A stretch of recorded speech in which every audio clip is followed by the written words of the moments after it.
All right, well, I just, Paul Schnell, everyone, we haven't met, we can do a quick round of introduction, but just so people have a name and that kind of stuff, but we wanted to really just be really expeditious about it. Just, we want to try and make the most of the time. The goal is to try and get through the agenda, which we really appreciate you all putting together, and try and wrap up and have kind of a next step plan around 8 o'clock-ish so that we can move stuff along. Does that make sense? So, good. You just want to do a quick buzz around? You want to go ahead? I'm Sophia Fine. I'm the Government Relations Director at Oh, Raj. Casey Harrison, Director of Community Action. I'm Al Godfrey. I'm the Director of Field Services for the Municipal Department of Corrections. My name is Corinne.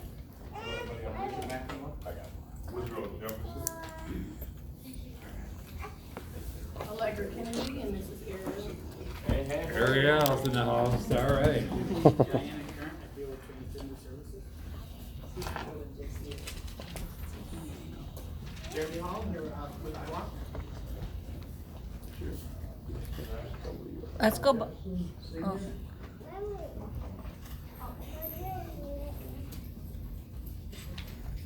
Maria with Iowa. Audra. Abby. Dave Jefferson, Iowa. Mary. Researcher. Stephanie Beer with Iowa. David with Iowa. Melanie with Iowa. I'm Andrew Carlson, the Program Director and Senior Hearing Officer with the Hearings and Release Unit. Rebecca Harms, Director of De-incentivize with the DOC. Will Cooley, Metro State. Philip Holmes, IWAC. Les Lester, journalist, congressional candidate. Pastor Richard Pittman, St. Paul NAACP. Raheel Khalif, St. Paul NAACP. Brother Wayne, POP and IWAC. Michelle Smith, Deputy Commissioner of Facility Operations. Mark Coleman, member IWAC. Let's hit the back. Father Harry Hardigan, Catholic Apostolic Church of North America. This is Jaden and I'm Jessica. Hey, hello. Hey, Jaden. That's how do we do with IWAC?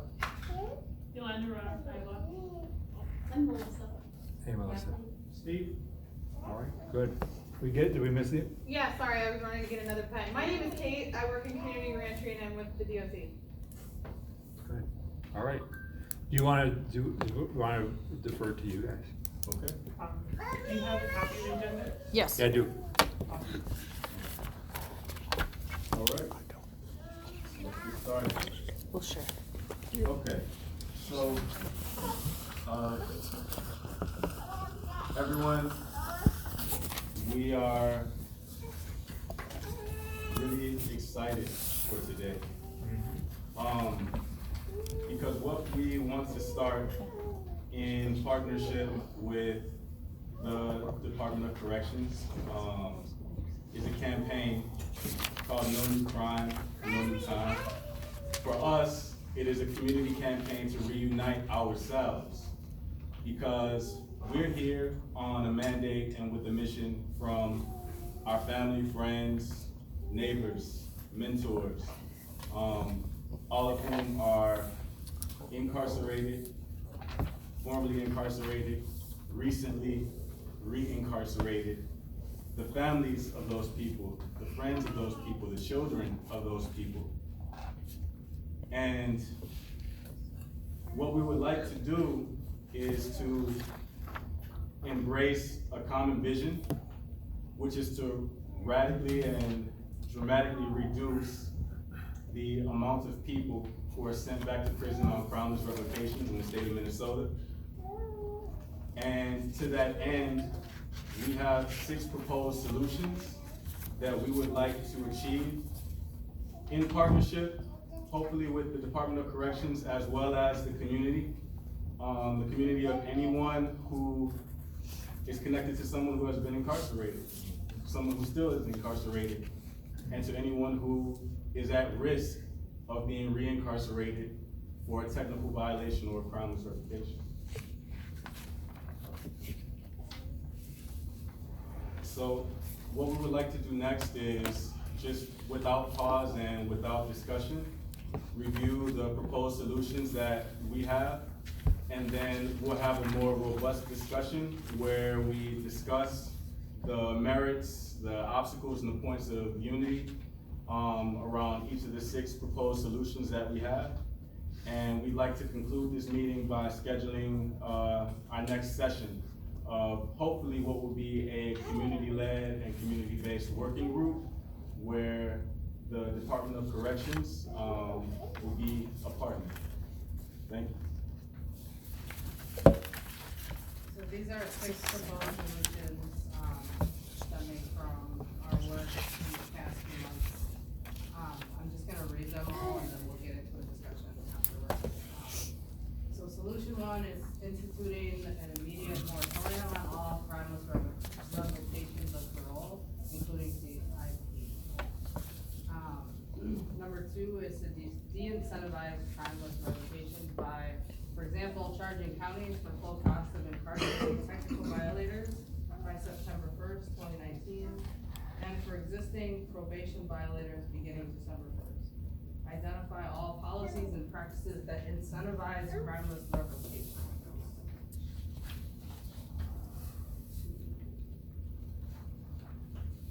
Immediate release of all incarcerated violators that have existing supports, and release of all incarcerated violators by Christmas 2019, including those violated in the CIP program, using a process of seeing who has supports to identify what is needed for those without them, preparing our network of service providers to receive them upon re-entry.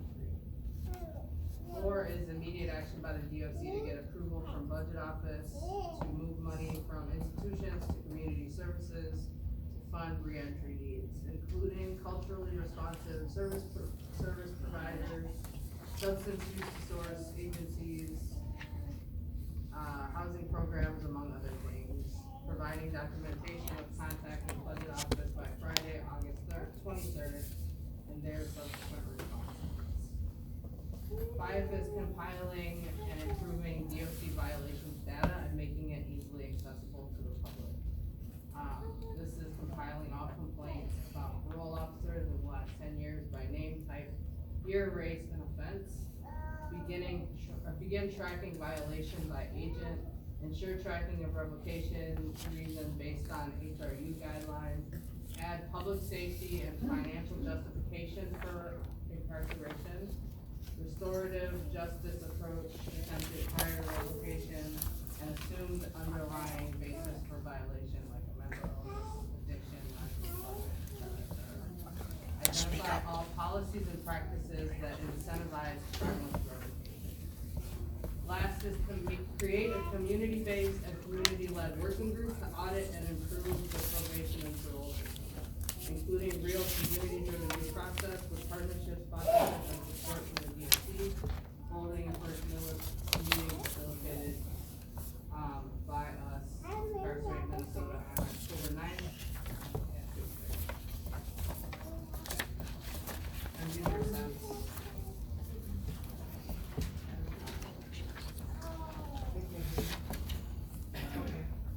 Did you not hear it? No, we heard. Yeah, we heard you. Okay, cool. So now we want to just do a protocol, a response protocol, to get a sense from the DOC about these solutions, to briefly get ourselves on the same page about which of these do we agree in principle on, what are the specific concerns that might come up to prevent these solutions from either being done to the full extent or as soon as we're suggesting. And then finally, what's a timeline in which something like this could be implemented? So I could use one other person to write. I can write over here. Does someone want to write over there? I can write. Great. Can I throw this to you? Just a second. Good catch. So we'll tag team this, and we're not going to disrupt you in terms of this. We want to hear from you and your concerns, and we know some of them might be legitimate. So I hope so. I hope at least a couple are legitimate. Some of them might not be legitimate. We'll get there soon, but some of them might be legitimate, like some of the ones we heard last time. So I'm just gonna do this so Katrina, you can see it for the next one, and then we'll go 1, 2, 3, 4, 5, 6. So for number 1, I don't need to write out the whole thing. But Wait, this I'm is sorry. this is You the said more. 1, 2, 3? Like, I'm confused. You'll do number 2. Okay, cool. So this is the moratorium, which I probably can't spell right. Cool. So the first thing is, do you agree in principle with the idea of a moratorium? So, this is always gonna. Sorry, it's a yes, no, or not sure, just because we want to do a protocol so we can just be Okay, fast. it is not sure. Okay, great. So I'll put an NS here. Do Great. you want an explanation of why or not? Okay. Probably not. And then in your bullet points, what are your concrete concerns that stop this from, you think, being realistic? So I think we have an entire system that we need to bring along, right? So that's a part of this. We have to ensure that we are looking at this from the standpoint of individual need and risk. So, people have, when we start to look at things like, so the words like crimeless revocation, look, we want to reduce. The goal is to reduce the number of people, but the challenge when you start to talk about people who may suffer from a chemical dependency issue, that we know that there's oftentimes a correlation between relapse, which we understand is a part of recovery, and ultimately a pattern or a road that can result in people really get into a bad spot. So if we aren't addressing both looking at need and risk along with that person, that becomes the issue. And so to simply say we're gonna stop addressing this doesn't address the underlying issues. As it relates to CIP, when you say CIP, I just wanna be clear, is it, Challenge. I know that, but I'm asking the question, are you saying that we're gonna discontinue using CIP? No, but we should also not have crimeless revocations in CIP. So it's really about supervision issues, okay? So, and I think there becomes some of the same issues.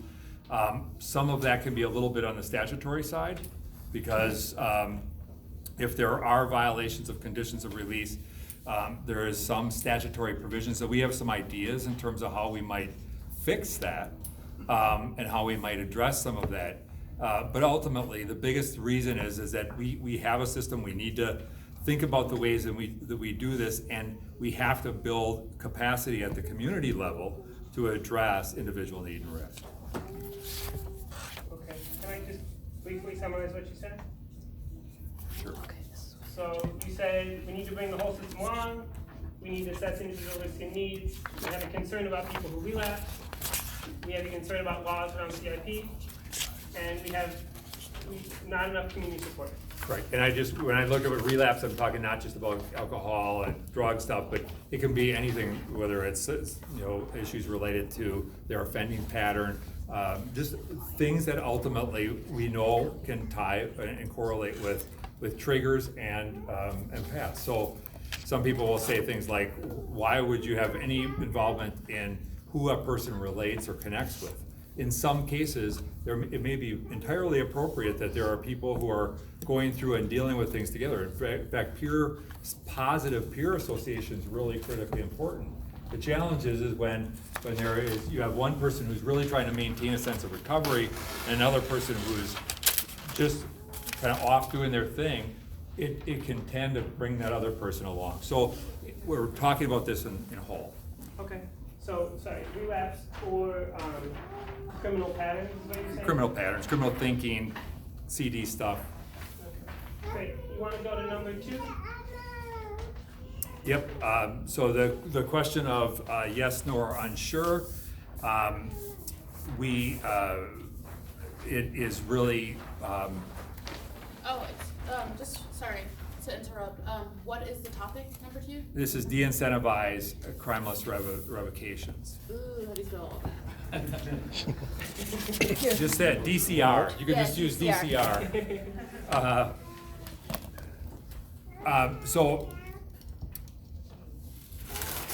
I'm gonna say not sure, only because we essentially, we agree in principle to the notion of de-incentivizing, but we would disagree at some level with the solution. So it's, So yes, but not maybe with the specific. it's a both and, yeah. Okay, great, and then bullets, concerns? I think ultimately, again, when we think about this, ultimately, whatever we decide to do to address these issues, it's gonna have to be done in concert with the broader communities, the county boards, the probation departments, and whether it's MACPO or MAC Act, or the Community Corrections Act counties, the delivery system options, and our own agents. And so that's going to be a part of it. Ultimately, while they can refer things to us, it still goes through a hearing and release unit process. And so ultimately, the decision and responsibility it falls back to us based upon the hearing and release protocols. And so, while they may bring the violation to the door, the ultimate decision about disposition, whether or not there was a finding, or the violation was sustained by a preponderance of the evidence, and the disposition ultimately does become the DOC's responsibility. So to put that back on the county is gonna create a challenge. And Okay, so you say it's a DOC responsibility, not a county responsibility? Yep, at one level. Yep. Okay, any other concerns for that one? I know there's a wide range of different things, but I think that's really the biggest thing. I think we just have to be in a spot where the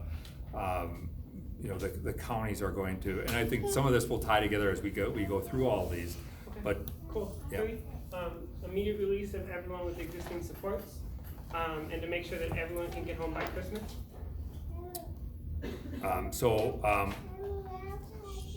Again, I'm gonna go back. I'm gonna take the not sure approach. But I love to say yes. We're gonna open the door and we're gonna do that. The question really would be, one, the devil's in the details. What are the resources that are needed to address the needs of the folks that we're releasing? And I think that, and ensuring that they have the appropriate supports. And I know that was a caveat to this. But I also think we have to be mindful of the fact that what are appropriate community levels of support, and then what is we also have a legal standard around objectivity around that, and so who gets to decide what the reasonable levels of support are that are necessary for that person to be successful, and how does that happen? Number one, and two, it has to be able to withstand a legal challenge, because if you say, well, Paul Schnell doesn't quite have the kind of level of supports, who decides that? And then are they the right kind of supports to meet whatever my needs are? Because I can have a really loving family, my folks, but I may have my brothers and others who may be using heavy, and if I need recovery stuff, it's gonna create big challenge. So what are the right supports? Anything else? Any other topic of concern? No. Raj, you wanna do number 4? No. Over there? No, you don't want to? I have a Sharpie in my purse. No, there's more over here. Oh, okay. Yep. Okay, I can do it, that's fine. Number 4? This is the budget question. Yes. This is, just to be completely straight, this requires legislative approval. This is not something that we cannot move money between divisions. We were told by Senator Limmer's office that you're allowed to move money within offices if you get the executive budget officer over criminal justice. That's what we were told. Yeah. We can move money with legislative approval, so we can move money within. So in the facilities division, we have the ability to move money without a problem. within community services, we can move money without a problem. We were told that that was the case, and that with the approval of the budget office, you could move money across divisions if you inform the legislature. That was what we were told by Senator Limmer's office. Yeah. They're the chair of criminal justice. Right. We can confirm that, so Yep. we can. So I mean, that's a logistical question. And so we have a meeting scheduled with MMB just to talk about some of the process issues, because there's really, this is one question, but when we look at this, we think about this in a bigger perspective, we're also interested in trying to address the question of perverse incentives. Because right now, as we talked about last time, the reality is that DOC budget is in large part based upon projected prison population, which is a perverse incentive. And so ultimately, we're asking the question, we want to have this conversation, what would we need to do from a policy perspective in the legislative session to switch the way we look at it and address the question of funding? So it is both this kind of immediate thing from the standpoint of moving money across division, number one, and number two, how do we change the broader policy of perverse incentive, which is upon which our budget is based. And did you want to say no, yes, no, or not sure? So I'm going to say not sure, because I mean, in principle, we want to be able to move resources so that we can do this. Say yes. Well, yeah, but It's a principle. but it says in principle. It doesn't say like. So say yes. Thank you. yeah, okay. Well, We'll, yes, I agree. yeah. We'll say yes to that. Number 5. This is the compilation of violations data.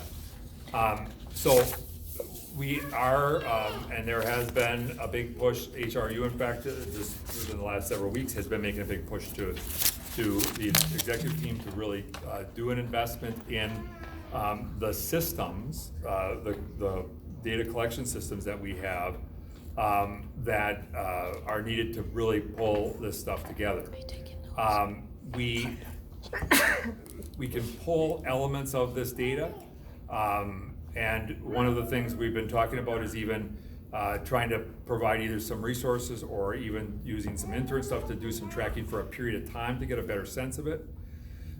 Ultimately, what we want to do is get to a place where really across the system, we are looking at what happens in the decisions that get made at everywhere from, and I think as you suggest, from the practitioner level all the way up and through the system. So you're right? saying you agree with this in principle? Well, yeah. And How you're we saying- get there. And you're saying the problem is resources and logistics? Part of it's resource, and part of it is there is maybe some issues around full accessibility to the public. Because some of this data may have protections that are grounded in current law. And so it's that there's a lot of the details that we just have to work through in terms of what that looks like. Okay, anything else besides resources and public use?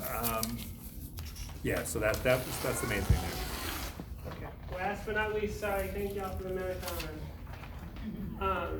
6. This is the community-based, community-led working group. Yeah. So we're there. I have some questions related to this. Okay, so yes in principle? Yes, in principle, And then, with caveat. and the questions are, What does it look like? okay? Because when I look at community-driven due process, I'm not sure what that means.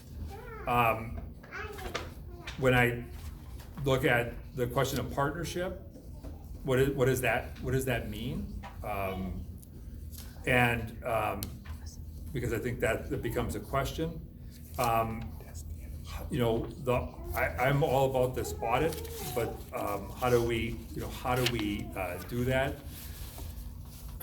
I also just want to be clear about the fact that one of the things as we think about some of these changes relative to the release violators is really what we're talking about. The people that are subject to are in DOC really have a supervision component. They're serving out the remainder of their prison sentence. So we talk about the probation system, and we know that needs to get addressed too. One of the things that we've seen historically has been that's a judicial determination versus a DOC or agent determination. And one of the things that we're hoping is that we could prove some things through a really good project of how we better manage release violations. And if we could do that, ultimately, it may make it easier to get support at the judicial and broader policy level about how we manage probation. Because the last thing we want to do is, no matter what we do not want to be in a place where ultimately there is a system reaction that is an unintended consequence, and that can happen if we're not careful. And so I just want to be really clear about the fact that as we think about this, we want to think about this in a way that involves broad, lasting systemic change, and begins to kind of demonstrate or prove things as we look at this. Because we know that sometimes if we just say, this is what's going to happen, which we don't have the ability to do that as it relates to probation, because of the judges, it can actually have an impact in terms of how people are sentenced and some of those sorts of things. So you're saying, There's a yes, but there's details, right? Yeah, and here's the details, I think. Yep. Great. Cool. And there are probably people that are a lot smarter from the DOC here that could have answered those questions better, but so as we get into the discussion, we will certainly access them.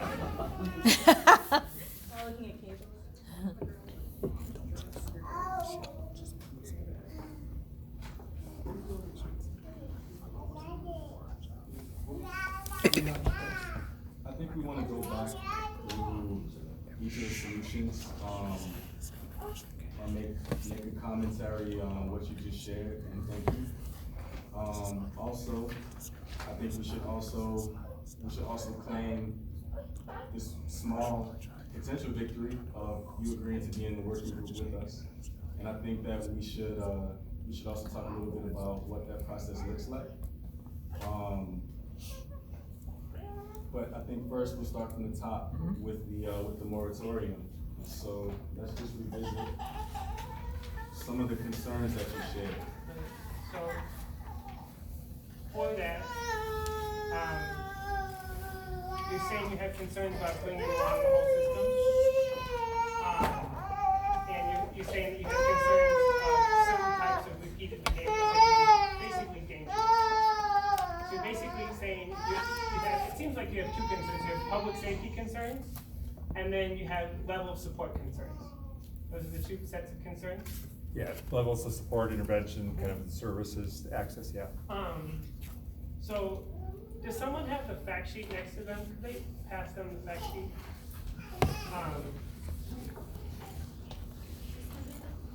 Yeah, that one. On the last page, there's some data there that I just wanted to speak to.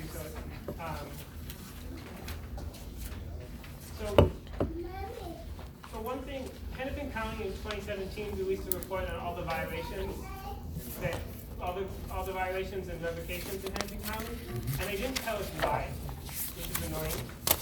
But what they did say is they did say how often the parole officers suggested that this person was a public safety risk. And they also said how often they suggested this person go to prison. And in 89% of the cases, they suggested that people go to prison. They were mentioned in the report. And in 29% of the cases, they said they were public safety risks. So the vast majority of people who are being violated and are being suggested to go to prison are being sent to prison who do not constitute a public safety risk, according to Hennepin County parole officers in 2017. So we might have concerns about a moratorium on everyone right now, but it seems like we should be able to have a moratorium on everyone who doesn't constitute a public safety risk immediately. That seems like something we might be able to agree on. So I would say that here's in essence, you raise a good point. The problem is public safety threat constitutes a wide range of things. So if we see somebody who is struggling, right, whether it's multiple relapses and that kind of stuff, and that's been one of the things that's been clearly tied and associated with their offending, then and it may not be that, you know, that they have access to a gun, that they're going, but ultimately what's gonna happen is reoffending is going to occur. And so public safety really, I think, falls into two categories. One is what's the risk to the broad public? But I think secondarily, it becomes, public safety is impacted when there is reoffense. And so how do we prevent reoffense as we look at this? So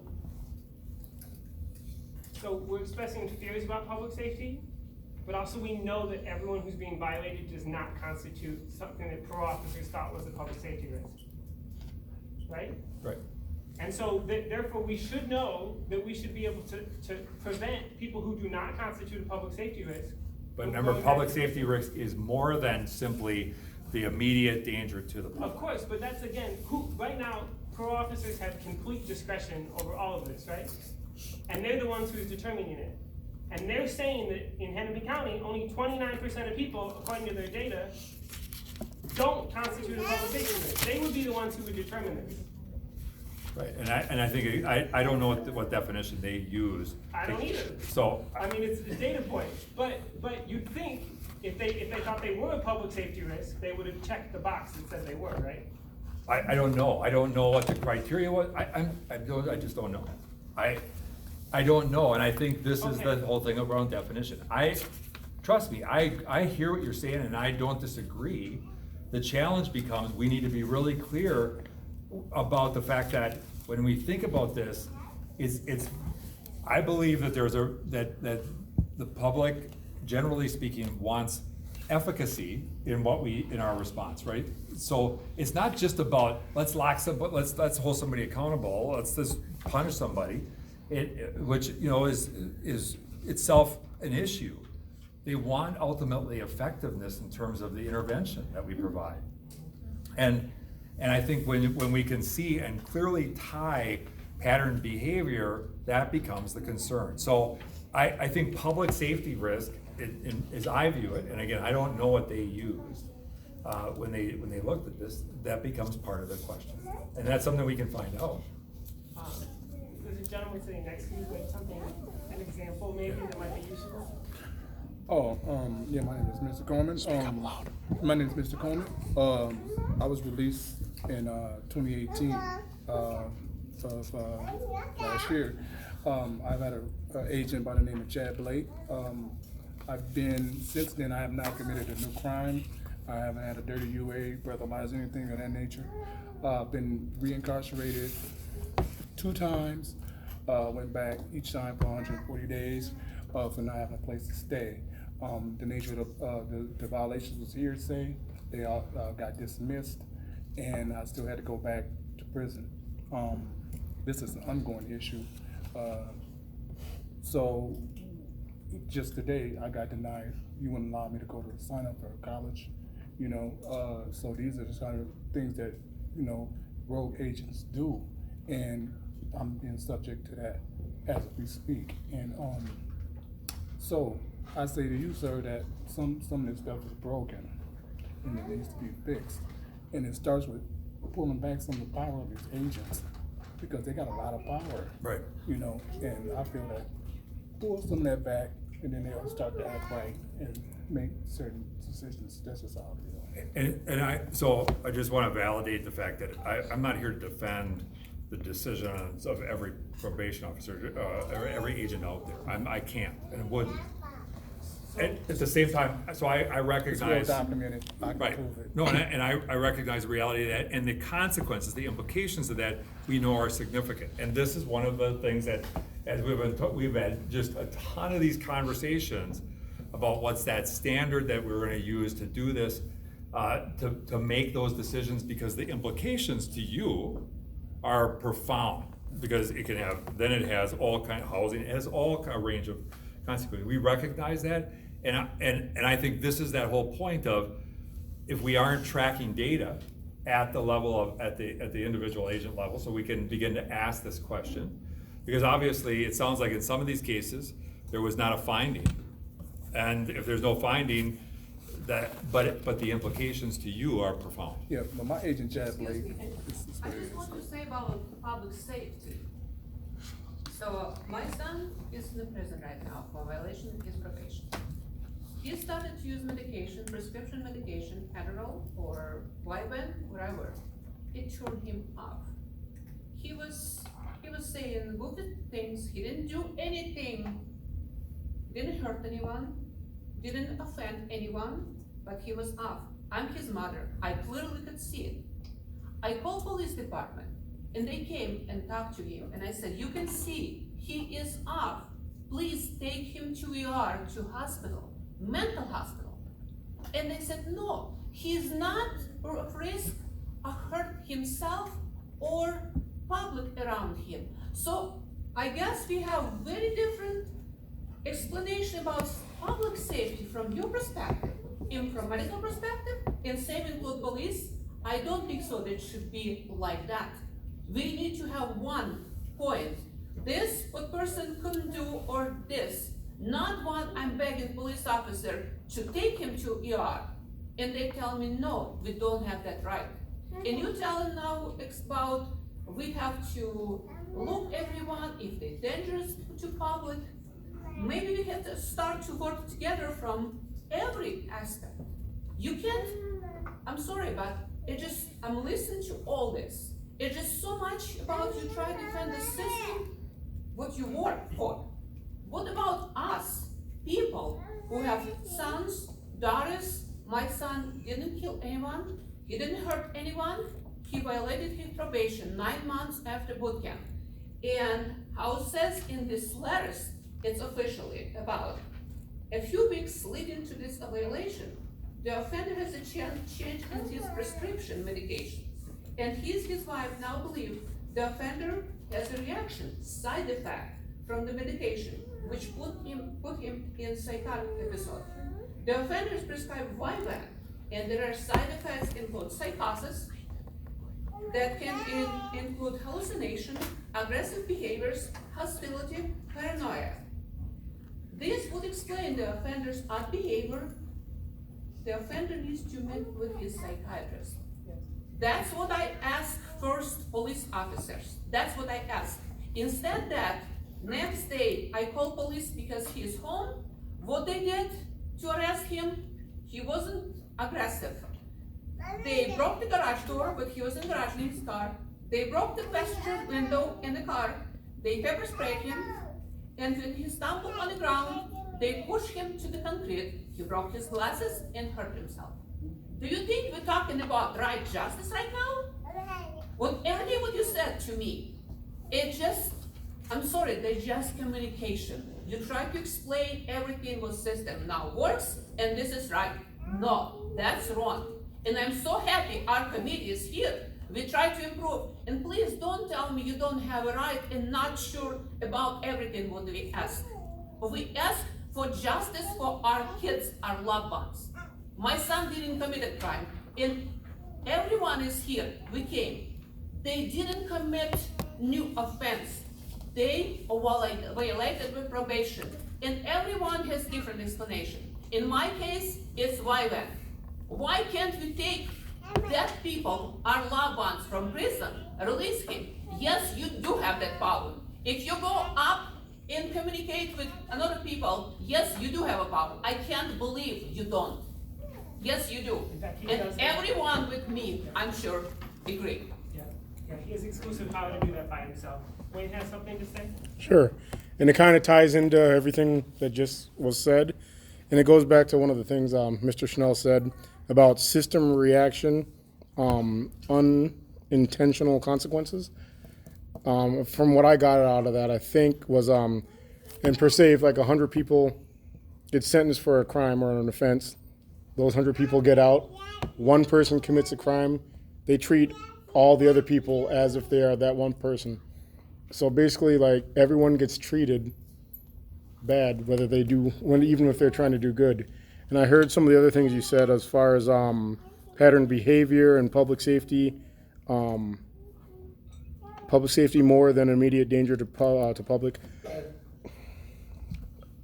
And I guess what I would have to say on that is, goes back to what I said at the last meeting about how certain reports are written up, and I was a cadet, but how certain reports are written and how even within the system, whether it be police, DOC, all throughout the system, people write up reports so poetically that it makes it seem like that's the truth when it's not. And so how can you determine what public safety more than immediate danger to public and some of these patterns, things that just get written up that aren't true. That's right. And that's part of the problem within the system too. So it's hard for me to believe, it's hard for me now to listen to anything on CNN or TV or anything when it comes to anybody that has committed a crime, because I know what it's felt, I know what it's like. See, the thing, Commissioner, is what Mr. Coleman did not tell you is that he's lost 3 jobs throughout that whole period. The thing about it is we met with his supervisor last week. And almost always, everybody always says, we're trying to protect the community. But I question which community are we talking about? Right? Because when you go to different communities, the African-American community does not see it from that point of view. What we see is our men and women being plucked away from their homes and an undue financial burden being placed on us. And it sounds good to other communities when we say, oh yes, we're keeping the community safe. But the question is that I can pick any of these violation reports. I've got a gang of them. No new crimes, no nothing, no drug usage. How does that effectively impact on protecting the community? And I can't defend it. I don't know the details, I can't defend it. I can't. And I think this is one of those challenges. But so when we talk about these quote unquote technical violations, there's a range of behaviors being described there. And I can't, what you just described, that's the facts that I can't defend it. I'm not going to defend it. But I also think, when we look at some of the range of issues, that's not the facts in all the cases. It is in your case, and I'm sorry that you had that happened. Would you be willing to put in a word to switch his parole officer? So I don't know details, but I mean, it's Al and we can certainly talk about what that looks like. Can we get you the paperwork and can you switch it with his parole officer? We will talk about this because I don't even know how we do that, but let's not. Just call his boss. We'll deal with it. Please. He has a boss. I just want to make a. I got it. I have all the information. We're a solutions-driven campaign. Anytime you come to a meeting with us, the first thing that's going to be coming out of our mouth is we need the moratorium and we need the release. I'm saying that because, like Brother Phillip was saying, there is a different definition of public safety that exists between our two parties. And it's because the people who your people are locking up our people. That's what it comes down to. And when we're talking about public safety, the definition that we use is rooted in relationships. And so we look at relationships as data. Me being a researcher, I focus on qualitative data that's based on stories, and that's based on listening. If you interviewed every person in this room, you would have more than enough data to make a decision on how to affect change within the system. But the issue is that systems are not machines that you can tweak. Systems are relationships between people. And the people that make up this system of the DOC, not in its entirety, but at the level that most aggrieves and affects our families and our neighborhoods, at the level that causes additional public safety risks by dividing families, by creating situations where people are left without jobs to provide for themselves after re-entering society, that the people who are working for you at the level of probations are a public safety risk to us. And it's primarily because the data that they're using to make a decision is based on relationships. For example, I have a photo of a brother here with his family. He was reincarcerated after his father actually passed away. He was upset. He did smoke a little bit of weed. And yet, it was at the discretion of his PO whether or not he should go back.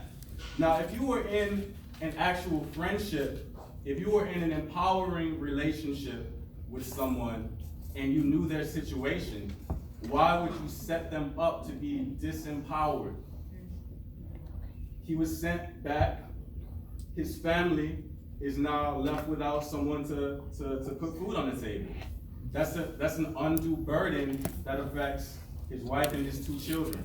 That creates an additional public safety risk because we can't determine what will happen to his children, but we do know that when families are divided, it causes adverse effects in the development of children. So let's be rooted in solutions, and let's look at relationships as the data, and let's also stop. I guess let me just put it like this: we need to be creative now. If the obstacles are clear, but if we are going to be in partnership, then what needs to happen is less obstructing ourselves with thinking that the system is too big, and more identifying the relationships within the system of the DOC that need to be transformed so that our families can re-enter society. And so I think, like you've been posing a lot of needs. I think if you open up and become more transparent in the process that y'all are using to redesign the system and let us into it with all of the skills that we have, then we can actually generate a solution. But if you keep holding the cards close to your chest and holding the decision-making process within the staff of the DOC, y'all are reducing the amount of diverse solutions that can be generated.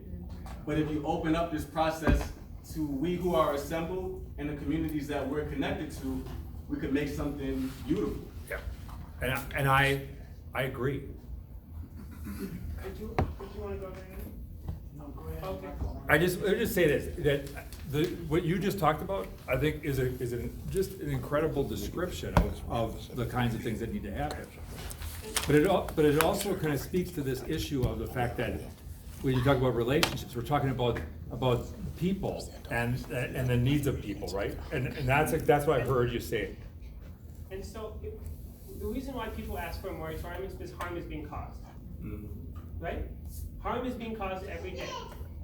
Right, and harm is being caused to people who are incarcerated, people who are supervised, their families, and to taxpayers. The entire state of Minnesota is being harmed by this, okay? And so we ask for a moratorium because we want to stop harm, and we want to figure out how to do something that will not keep causing harm. Right. So there are some people who ultimately, if we don't intervene, there's going to be more harm, and I think we have to differentiate. And so we have to differentiate the people that need to be in. So could you do this? Could you do this right now? So you have the power to send a memo to every parole officer and their supervisors and say, from now on, don't do this or do this. That's how these triangular systems work. It's the top and down. And we have people at the bottom, so if you send the memo, we can give it to them, and we can know if the people on the bottom are enforcing it or not. So it would be great, for example, if you could say today, I'm going to make a list, but one thing, for example, no one should be sent back to prison because they can't find housing. It costs more money to house someone in prison than it does to house them in the community. No one should ever be sent back if they can't find housing, period. And you could do that today, no question. That's 16% of violations from the actual data that we have from a 5-year period, okay? So that's something you can do right now. Also something you can do right now is you could require the parole officers have a public safety justification for their violation. They have a financial justification for their violation, because we know the cost of confinement. And use a restorative justice approach prior to reincarcerating someone. These are all things that the DOC pays attention to: public safety, finances, and restorative justice. So these are things, in addition to the housing thing, you can say, look, parole officers, from now on, if you're going to suggest someone would not go to prison, suggest someone go to prison, you need to tell us why they're a public safety risk, you need to tell them why it's worth the cost, and you need to try a restorative justice option first. Is that something you can do? So David, it's not the whole. We can do that? We can do stuff like this. Right. But remember, we have DOC, We have Community Corrections Act counties. Yes. We have, who do the revocations go to? The HRU, the DOC. Right. So if I'm a parole officer and I say, screw that, I'm gonna ignore this, and it goes to the HRU, which is Rebecca Larson, Holmes, sorry. Yep. What's your last name? Holmes, sorry. My bad. Person, Rebecca Holmes. And she can say, well, look, you didn't justify it financially, so this person's not gonna go back to prison. They're still gonna have to sit in jail for a week or 2 weeks and lose their job and maybe lose their housing, which is ridiculous. I'd rather not do that. Well, you should, can you stop that right now today too, because you could. You could say, that is the protocol for revocations, is that people get arrested and they get held. So you could stop that right now. You could say, look, unless someone is an immediate danger to themselves or others, Okay, so. do not lock them up in jail before a hearing. You could do that today too. Okay, so let's do this. Why don't you give me the list of things you want? And then we'll take that and we'll go back and we'll get with these other folks and we'll come back and that's what we'll talk about. Absolutely. Well, because I would rather you commit to I'm something. not, I can't do that. I can't do that Yes, without, you can. no, I can't. I can't do that without having their, not fully understanding the implications of that, both for the public and ultimately for even the folks that are in. I don't want to have impact. I want a systemic response to how we better manage these issues. So you create systemic change Right. by making change. So why don't you let's continue to go through that list. Doing it, not just talking about it. Okay. And you're the only one in this room who has the power to do it like this. If I was in your position, I would do something else, but I'm not. So I'm here with all of these people asking you to do it. I hear it. And so I want to go through. Okay, well, but let's ask, on what time frame, we can get you a list. On what time frame can you make commitments to change how people are violated on crimeless revocations? On what time frame? So that. We'll get you the list and then you can have a time to think, and then how long do you need? So I need the details of it. We'll right? give you the details and, in the list. and And you can this say is, no on some of them. but this is, yeah, that's helpful, and I think this is the conversation around that community stuff of, let's talk about the details of this. Let's talk about where the choke points are. Let's talk about where some of the agents are struggling to meet need. And I agree with you 100%. If we can do restorative justice stuff, if we can set, there are some things we actually have put in place around, there has to have been some restructure attempts in some of these cases. And I know that stuff, I'm sorry, I mean, I'm just trying to. It's fake in real life, but. Okay.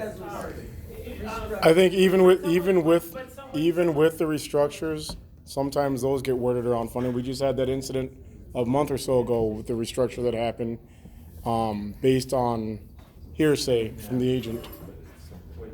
That was the thing that Phil gave you the last meeting. We'd like to But that have was a out of bit of a Hennepin County, recess wasn't it? That was Hennepin, yes. and kind of discuss our next It steps. happens everywhere. Commissioner, the reason I'm you and asking your party, because this was Hennepin County too. for maybe 10 minutes? Yeah, that's fine. 10 minutes, okay. Let me just say that the last thing I want to do is be obstructionist. And I know it feels that way, and I know that this is, the sense is that this is what the system does. And I want to get there. I want to get there together.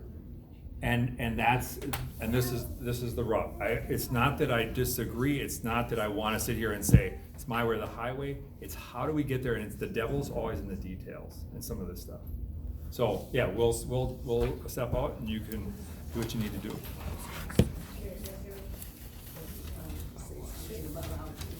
Excuse me, my name is Kate Jefferson, and I've been a supporter of my children in prison, especially my son, Violators. Jefferson 210833. The thing I want to say about the housing and the way they violate people, and I'm gonna make this story real short. My son's always had a place to live. He's always had a job, and he's never reoffended. He's on the bracelet, and the parole officers. I asked this parole officer, why are you all wasting my money? He's on a bracelet. You're at his job, getting fired. You're running around following him, and what is that for? Secondly, about the house, and he has plenty of support. His parole officer violated him for 3 months. He had a house. They knew that they was gonna put me and my husband in a position because he's a sex offender. And we had to keep his place, keep paying rent, keep working. They never tried, they're not trying to keep the people in the community. They're not trying, Commissioner, and that's what I want you to know. We are working hard in this community to keep our children out here.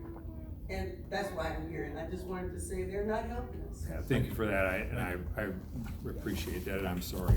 I'll make this brief, and I just wanted to say that I am proof that the system that you guys have now has not worked. My fiance was sent to jail for supporting me in the hospital, trying to give birth to her at way earlier than she's supposed to have been born. And because of that, because he wasn't home at 10 p.m., like his probation officer ordered him to be, he was at the hospital. He got sent back to complete a whole 2-year sentence, which kept him away from our daughter. He did not get to meet her until this year, July, when she turned 2 years old. So I am proof that the system that you guys have now is not working. It has torn our family apart. He's come out from Stillwater experiencing all type of craziness in there, and he is not the same person. Even the kids know that he is not their same dad. Something has to change. And if you look at us, look at yourself as if this was your family. Please, that's all I'm asking. Just take it as if it was your family. Something needs to change.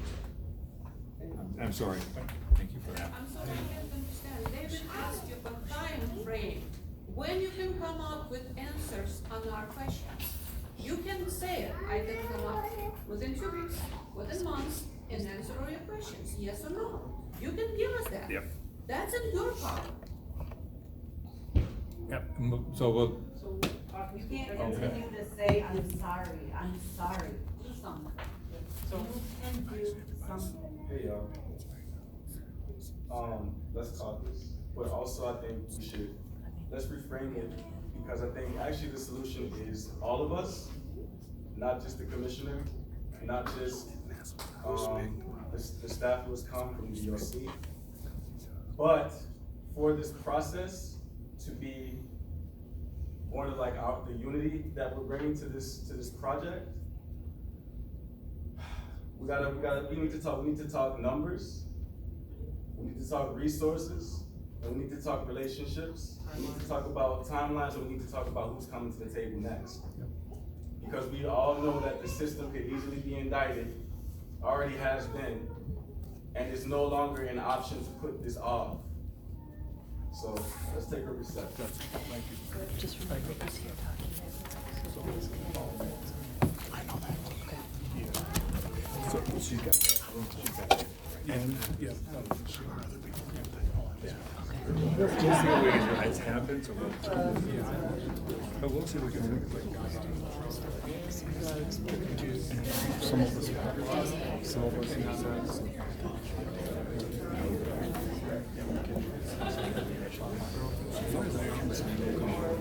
The hiring is starting, I think, this month. They're doing the application process. Do I qualify? I don't know. Take a look. I'm not sure.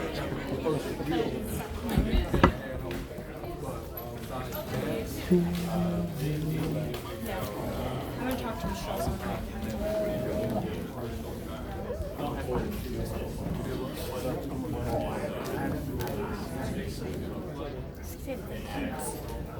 I said this is getting intense. Oh. I can feel the passion and stuff. But it's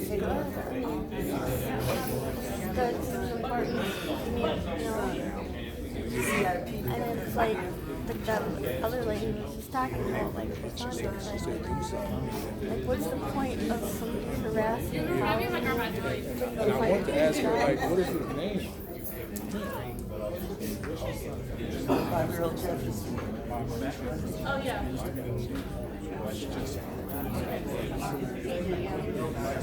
Well, we had to get rid of Corey Barton, and then they gave him this little young black dude, Barton. Because it took us over a year. We caught him in lies. and wrote it up. And so his supervisor made him step So down. I just wanted to ask, Yeah. what would you all like to do next? What conversation bring up?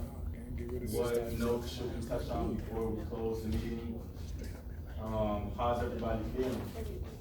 He needs to give us something. I'm sorry, everything with that part, it's a blah, blah, blah, blah, not so sure, I can't do it, I can't hear this, I barely can hear myself.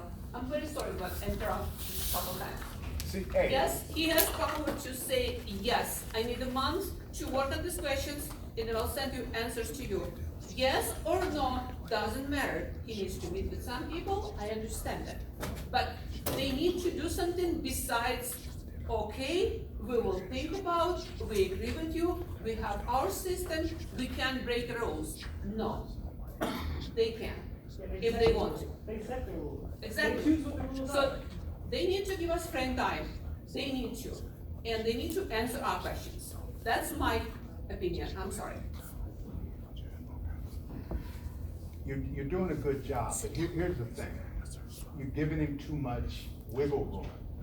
But what we need to narrow it down as far as we need to do a review of all those violation reports that fit in out of that category that he keeps dipping into.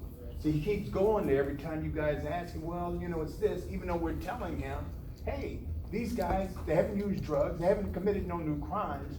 So maybe where we need to start is that we need to do a review of all the people that are locked up right now and just let them go through it like that. And then those people should be able to be released forthwith.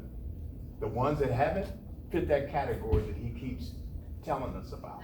So, Yes. so could a possible proposal be, we need you to commit to meeting again with us, or having the first meeting of the work group by the date in October? Let's try to get that from him now. Let's get that, but also, we want to review all of the violation reports. Yes, we want to review We them. have software that we can use to do that. But And just, I think that could actually frame the rest of the project in a really strong way, because we could actually comb through the data and show the cases where the process was blatantly wrong. And it would also mean that he would have to pull some of his cards down on the table, or the system would have to put some of his cards down on the table. But right now, we're just kind of working in the blind, because we don't know what they're seeing. I gave him a cashier, so tonight. We're gonna see all the violations and the criminal things they've done to my son and it's this big. Yeah, I was gonna say, I think one thing that needs to be asked too is how to track these POs, like the brother over here was saying, you know, about his PO, and I've heard that many times. How can we track POs? Who do they answer to? Who are the supervisors? And how can we get those records? And that's one thing I can believe needs to be done. we have their supervisors and their supervisors and their supervisors, and we're talking to all of them, it's all bullshit. I agree with you about, we need to set everything who's now in the prison, and they have to go to review all these violations. I completely agree, and also you said, give us time frame. Because without that, it's replaying and what.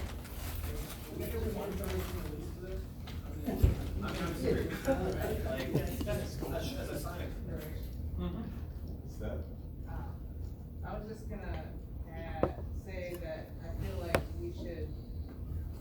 we should try to just maybe go through the rest of these points, just so that we can get into the nitty gritty. And I feel like just doing too much back and forth might just cost us too much time. But I definitely think if we hammer, one thing we wanted to do was highlight number 5 of the solutions was really, I think we gotta get the ball rolling on this data request stuff. Like, we gotta know what's happening, because they don't know exactly what's happening.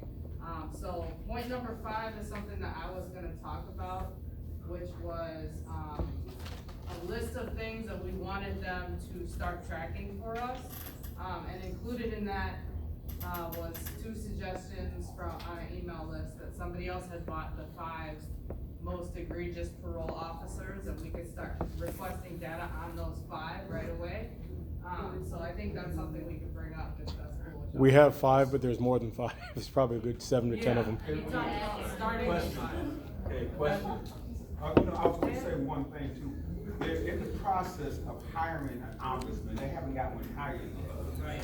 And it would be nice if we knew somebody would be qualified for Did the you job. hear about what he said? He cannot reverse the judge's decision. That's probation officer. But it's probation officer, it's not judges. Everyone heard it. Question. Casey? So he's delaying because he's, in the third function memo specifically, he's saying that, he needs to delay because we're asking him to make a change, and we are asking him to make some changes, but in the case of the memo, I wonder if we could reframe it that we're actually, what's evident is that the officers are acting out of compliance from their own standards that they've set. You know, when you look at the chart for, revocation, restructure, reincarceration, you know, all these stories tell us that they're in violation of their own policy. So if we frame it as we're asking you to ask your employees or people that are under your supervision to abide by the policy that's already in place. And clearly, and for them to be supervised so that we know that they're abiding by it. Exactly. With the job, so just a quick response. With policy, the person who is empowered by the state to implement the policy has discretion on how it's implemented. So we can ask them to commit to the policy and then say, I'm doing it for the letter of the law. So, you know, the issue, I think. I feel like discretion is the new. Yeah. Right. Question though, I think we should drill the cat with a proposal. And so what I'm wondering is, in relationship to what Steph was saying with, changing the data practices of the DOC, I think we should hammer that home, but I also think that we should be the ones involved in shaping that. So that might mean some of us need to get clearance from the state or something to review the data, or we might need to be, I don't know, like contracted by the state to review the data. But we should be able to get folks from within our networks who can design the databases and be part of, yeah. Like we could even make that the center of the working group. Okay, if you don't have enough data, we have some. Let's start answering some of the questions that you have. Let's look at the books and see if we can commit to that. We got 30 seconds left. I propose that the possible role play, just to take all of this, put it together in a tangible something that they can work with. They can see the process from the new initiative, you know, as a perspective.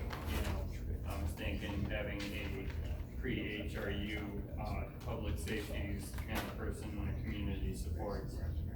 3 people basically, I want it would be supporting the person before HRU and or if necessary during HRU, but as a role play so that they can have accountability.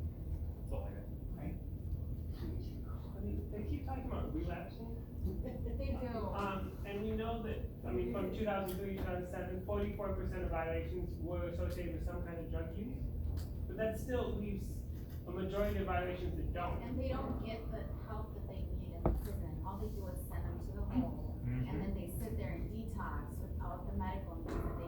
I mean, I would love to try to get something, like whether it's the housing or whether it's violations without drug use, or whether it's something, like trying to get a clear standard of something that they're not gonna. So then should we propose that we co-create the standard within this working group? So we would be redesigning the data processes, the data reporting processes, reviewing the violation reports, let's say from the last year, and co-creating a new standard for what? What you just said, we'll be co-creating a new standard for who can be violated. Who should be violated. So we would be revising this, basically. Besides, we have to take away the discretion. That's the problem. Like he was saying, because it's all discretion. All right, so. And could we? I mean, I also think what Stefan is saying is really important. Like we need a time frame upon which they're going to make decisions. Well, and so. Let me just interrupt. it should be us making the decisions together. And so I think talking about timeframes moving forward, it should be the timeframe for both of us to make the part of the solution happen. If we keep asking him to set the timeframe, he's gonna keep backpedaling. So what sets the time? So we'll set the timeframe. So what's the time frame? Give him 3-4 weeks, not more than that. It's 7 Actually, days they never they can do it. They coming back to work Monday, Tuesday, they so busy with doing something else, so they have Holiday. very important. The holiday. But we're talking about the timeframe for release of people. Then that means that we're giving all of ourselves 3 to 4 weeks to do it. No, not for this people. No, so what's the timeframe for? I'm just Time asking. frame, what we ask in our commission. In the proposal? Yes. Okay, so then what, I think, then what that would mean, I'm sorry to interrupt.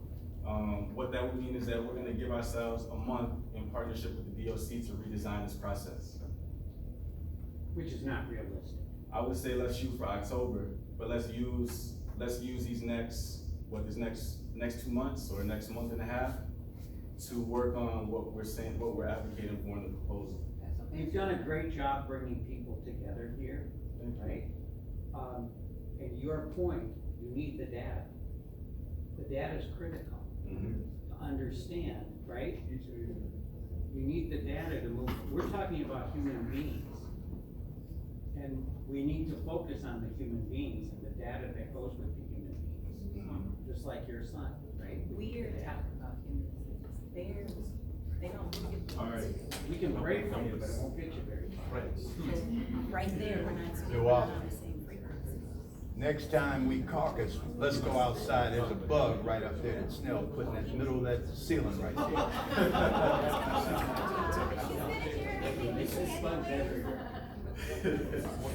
Well, shit, if you heard this, you should know what we're gonna be talking about when you come in, huh? Maybe, you asked for the last 2 things, by October.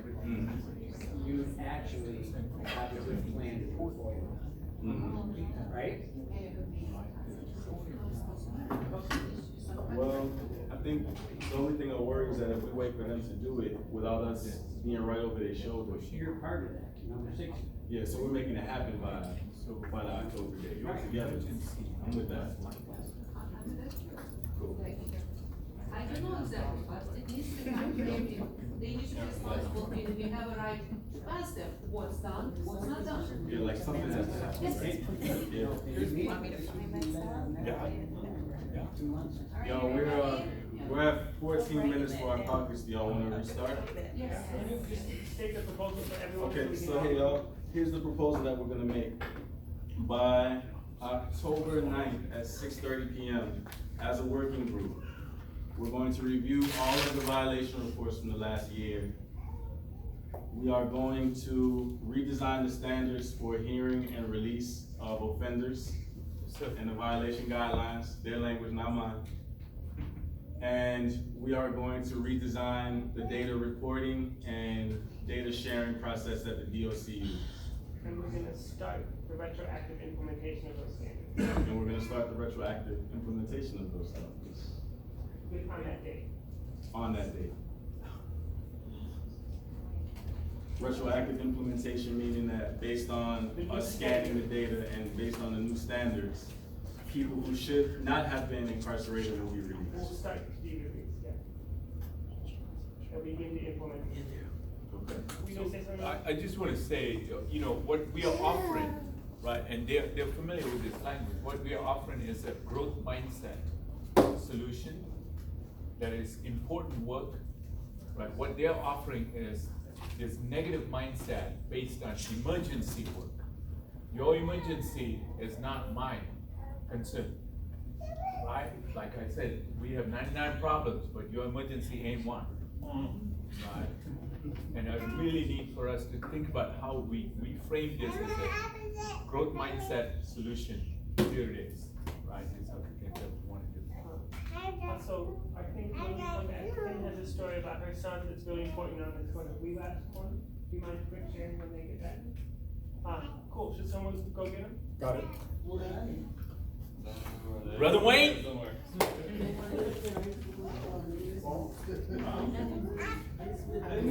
Strategically listening to the language. That's all up here. They need to listen. I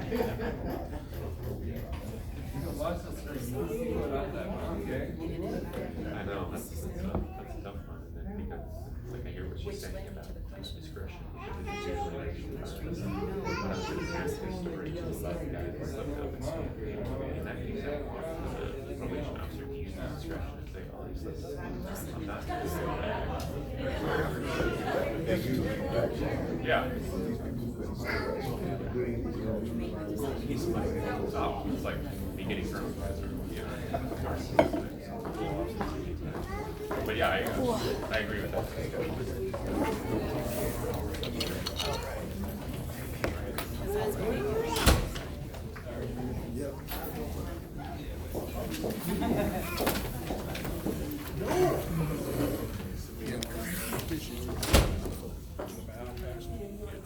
No, I trust you. I was a police chief. This isn't so bad. No, it's good.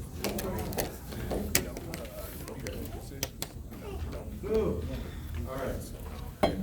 So, Commissioner Snell. Yep. We, during our caucus, our collective came to the conclusion that in order for us to be a solutions and community-based movement and campaign, we need to start talking about solutions and we need to commit to making some.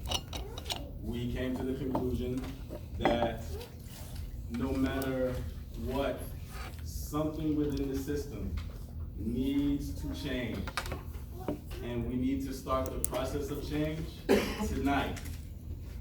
And so what we want to do is make a proposal to you and the DOC. The scope of this proposal would be to complete it by October 9th, 6:30 p.m. And what we want to propose is this.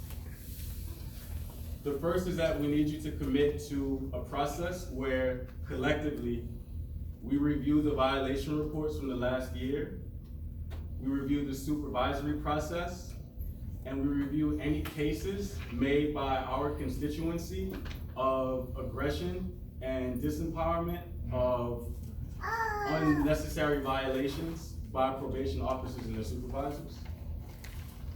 As a collective, we want you to commit to redesigning the standards for the hearing and release offender violation guidelines on the basis of what we learned from the data gained from the violation reports and from the data, the stories of our constituency and our collective.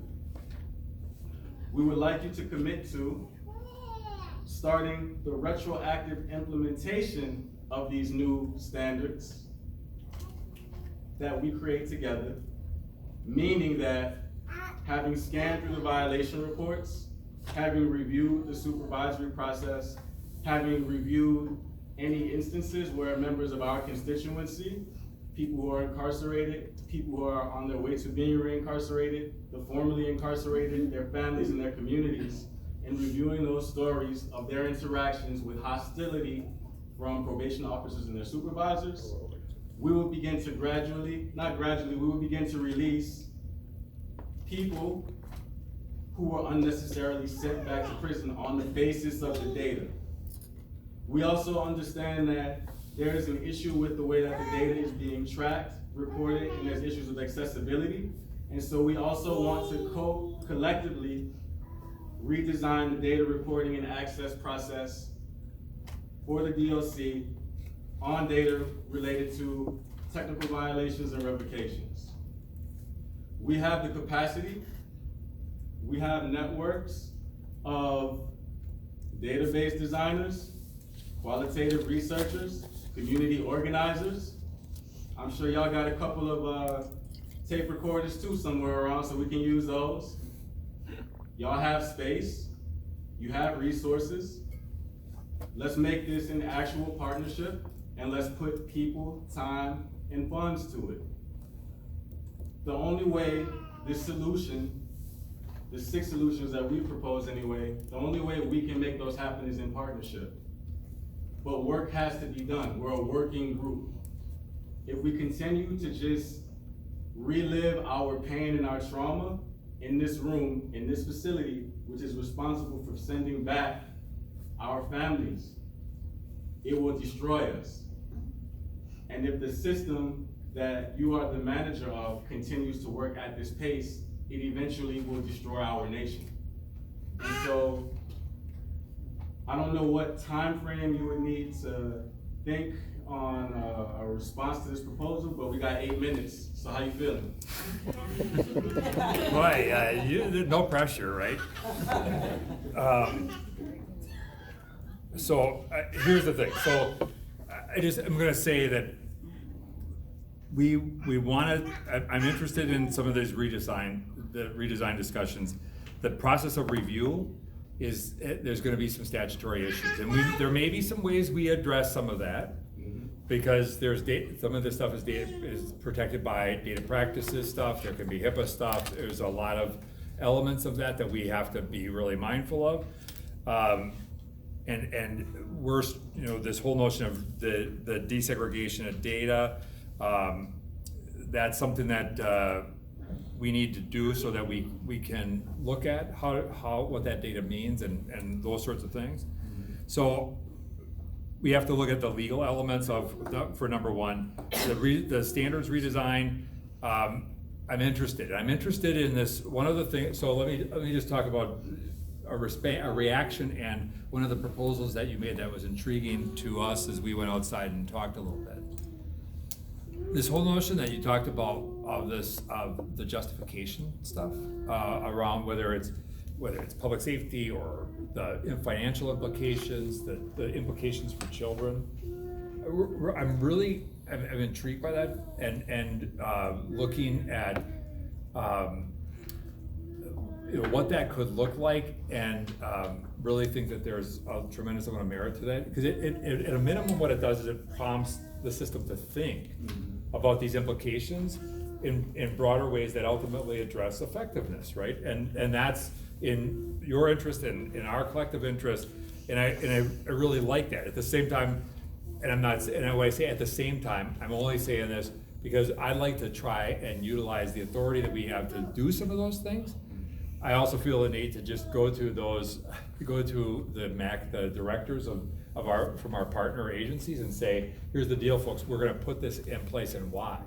Now, I know what their response is gonna be, and we have the ability to do some of these things, but I think ultimately, they're gonna be relatively supportive of that, because again, the data is the same thing, and we should be working at the same purposes. As it relates to the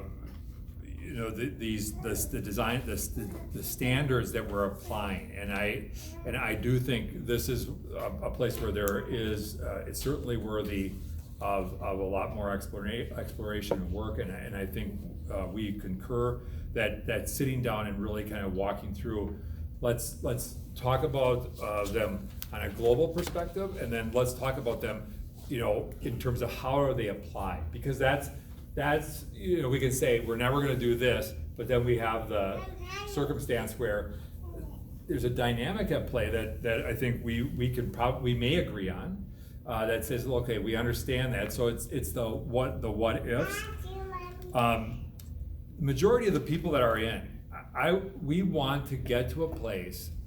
I'm getting answers to questions as we speak, and even since our last meeting, I asked for some of the legal things around what we can do, what we can't do, what the implications are, and then we have meetings scheduled. I have meetings scheduled. In fact, I think it's September 3rd with MMB, who is that does a lot of the budgeting stuff. So that's the first meeting there.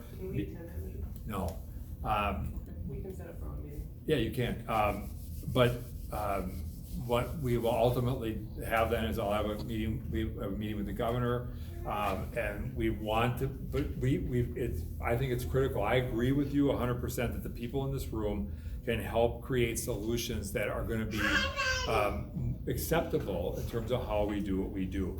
And to that extent, if we are looking at things today. We've had conversations in part, and I want to make sure that credit is given where credit's due. Even on things like CIP violations, we're having. just want to interrupt because we're down to 4 minutes. I know. So we need to revisit that time frame, and we need to revisit the partnership process that's gonna be involved. We're not gonna be the help, we're gonna be co-creating with you. That's what I'm saying. Can I offer, I'm sorry, I was trying to get in earlier, I can talk really fast. Partnership process, who did that, in your mind, are there people that are missing from that partnership process? Because I'm thinking that Hennepin County Community Corrections should be involved in that partnership process, Ramsey County Community Corrections should be involved in that partnership process. And if your recommendations, if somewhere along your work is regarding resource development, I mean, what I do, I say reentry, but I create, what I feel in my heart and my mission is I create spaces for transformational change. That's what I say. I work on all things related to that. And so when I think about that, because I'm nudging people in other systems all the time, I'm nudging them to want to receive the individuals that are going through that transformational change. So I'm thinking about other state agencies, I'm talking about DHS. Yeah. Housing. And I can find those people for you, but I think that is something that is integrally missing from this discussion. And, please, when you talk to the counties, invite the counties. That's When you talk to the budget office, invite That's what I'm talking about. That's exactly, so your question about October 9th at 6:30? So are you, yeah, let's do it. Let's do it. Let's do it. And in the meantime, I'll communicate on some of the things that we will actually, I wanna try and put in place by that time, some of the things that you proposed, some of the things you discussed, and have a conversation with those Community Corrections Act directors, so that they're brought along. And then we can talk about the data system and that process and how we would go about looking at some of this data. I'm there. We have we can bring IT people in and that kind of stuff, because that's really how some of that stuff happens. So then it sounds like we need to figure out, I guess, what are some of the hoops that have to be jumped through in order for us to get clearance to review the data with you. And we also, just to move forward, because I'm sure you're very busy, could you give us the contact of, I guess, some of the staff on your side that we need to coordinate with to move things forward? And then there's one more point that we wanted to bring up just before we close, and that was about some of the budgetary information. Yep. Is that what you were saying? No, I wanted to ask, just specific data questions, just some things to get, in our heads. Yep.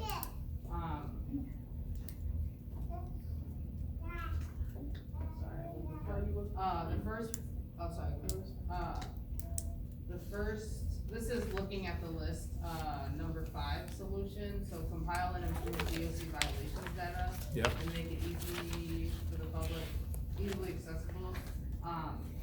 We wanted to dig into these specific points. Okay. So this is what we would wanna know by October, if there's limitations to this information. To know that. If it's Yep. protected or if it's Yep. accessible, about, information on parole officers in the last 10 years, by name, type, year, race, and offense, especially, or if we can just zero in on 1 year, if we can just do this year, complaints about parole officers. So let me just ask, I'm just asking a question, because, a complaint that somebody made about an agent because there could be, this is one of those weird places where they may not, if it's a Hennepin County agent, they're not gonna make that complaint to us. They're gonna make it to to Hennepin County, or Ramsey, or Washington. In 20, was it 23 or 28? I can never remember. We do the supervision, so that's. A possible third party could be, at least in Minneapolis, could be the Office of Race and Equity. Yep, okay. Yeah. So it seems like we're gonna need to have like a couple different conversations, and we should maybe like identify who wants to hold that from both sides, so we can make sure that conversation happens and sooner than later. So it seems like we need a legal data sit down. We need a process sit down, like someone gets violated, then they get locked up. Does that make sense? It's the standards, right? We need to talk about the standards and what that looks like. We need the standards sit down, and that, maybe that can be part of process, or maybe that can be, let's put it process/standards, I think that's a good idea. And then we need a legal data, we need process standards, and then we need like the fix or the repair. Because like there's different legal questions about letting people out of prison, right? For moving money or whatever, and that's a whole nother thing to try to fix the problem. Even if we know what we want the process to be in the future, we still need that. So it seems like we need those three working groups. And it'd be good to have someone or someone's leaving today so that we know who the contact people are, and we can know that that work is going to begin immediately, because if we're going to have a proposal to retroactively implement on October 9th, we're going to have to start soon. And resources. Yeah, we need a resources working group. Yeah, that goes to what Sister over here was saying, yeah. That's like the fix, right? That's part, maybe part of the yeah, let's fix. put that repair Right? / resources. Let's combine them so we have less, because I mean, we there have a lot might of be people, but fixes in the other areas, but the resources, I mean, that would be awesome to be able to, I mean, I break a sweat every day trying to nudge other systems to work with our population.